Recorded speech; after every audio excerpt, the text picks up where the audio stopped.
Topic is parallel lines and transversal. Okay, parallel lines means I guess you know that parallel lines. What is parallel line? When the distance between two lines, you can see I draw one picture.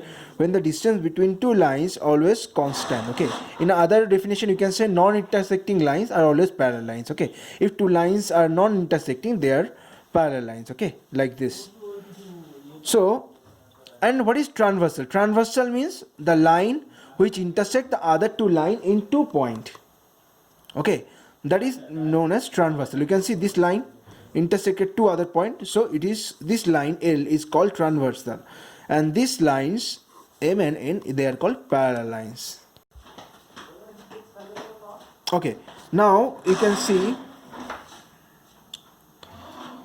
this line L intersect M and N at this 2 point. Okay, at this point and this point. So we can, I mark something. This is angle 1, angle 2, angle 3, angle 4, angle 5, angle 6, angle 7, angle 8. Okay, so now angle 1, 2, 7, 8. Where is angle 1, 2? 1, 2, 7 and 8. They are called exterior angle. Okay, and angle 3, 4, 5, 6, they are called 3, 4, 5, 6, they are called interior angle. Okay, just interior means when two lines and two lines are there and one transversal are there, the inside one, inside the two parallel line, how many angles? 3, 4, 5, 6. This 1, 2, 3, 4, they are called interior angle, inside.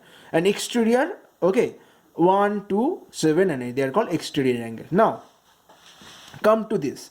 Now when M and L are parallel line, okay, and L is a transversal. Here it is saying M and L. M and L.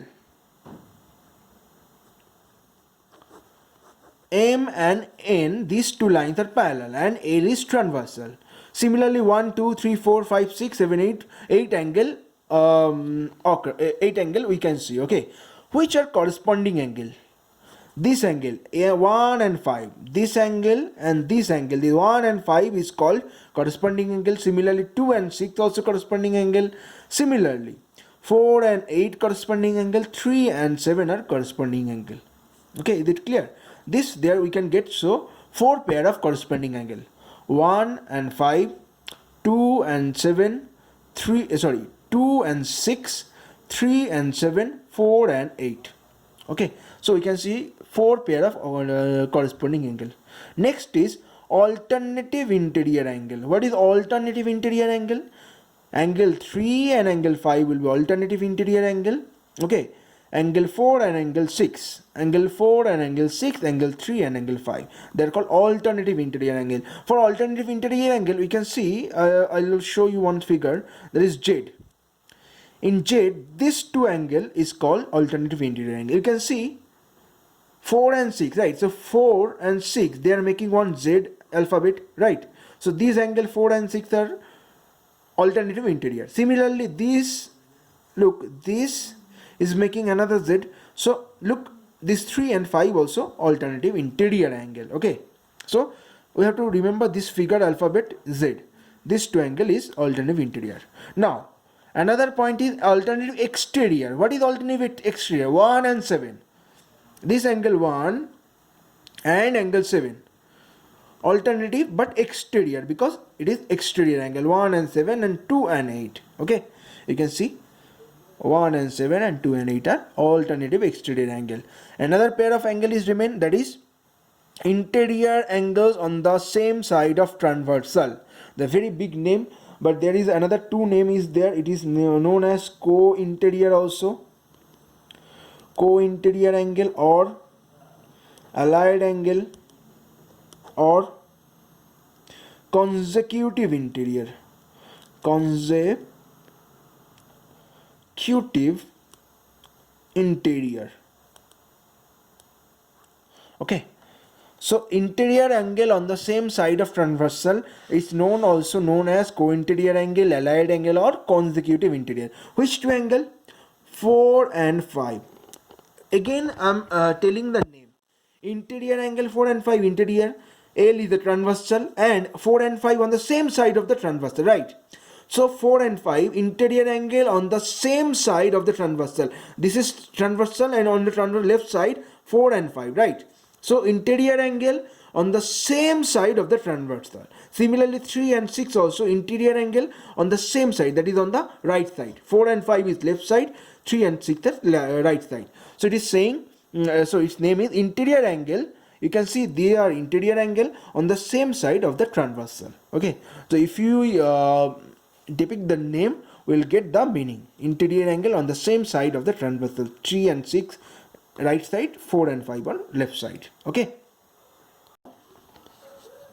now we are having a very important part, that is axiom 6.3. okay, axiom 6.3, what axiom 6.3 is saying, you can see, if a transversal intersect two parallel line, each pair of corresponding angle is equal. If a transversal, here transversal is C and A and here is A and this is B. C is the transversal. If a transversal intersect two parallel line, you can see A and B is parallel here. Okay, and C is transversal which is intersecting. Then what is saying? Then each pair of corresponding angle is equal. Okay, what is corresponding angle? I am showing with blue color. This blue, this one and this one is equal. Okay, this one and this one equal. This angle and this angle equal. Okay, and this angle and this angle equal, and this angle equal. Okay, so in this axiom is saying, if a transversal intersect two parallel lines, then corresponding angles will be equal. Okay, this particular axiom also known as corresponding angle axioms. Okay, this particular axioms is also known as corresponding angle axioms. Now we'll come to axiom 6.4. What is 6.4 is saying? This 6.4 is actually the converse of 6.3. 6.4 is saying, if a transversal intersect two lines such that a pair of corresponding angles is equal. If a transversal intersect two lines, it is not saying parallel lines, two lines, okay, such that pair of corresponding angle is equal, then two lines are parallel. If these two corresponding angles are equal, then this line will be parallel. This is actually the converse of the axiom 6.4 is the converse of the axiom 6.3.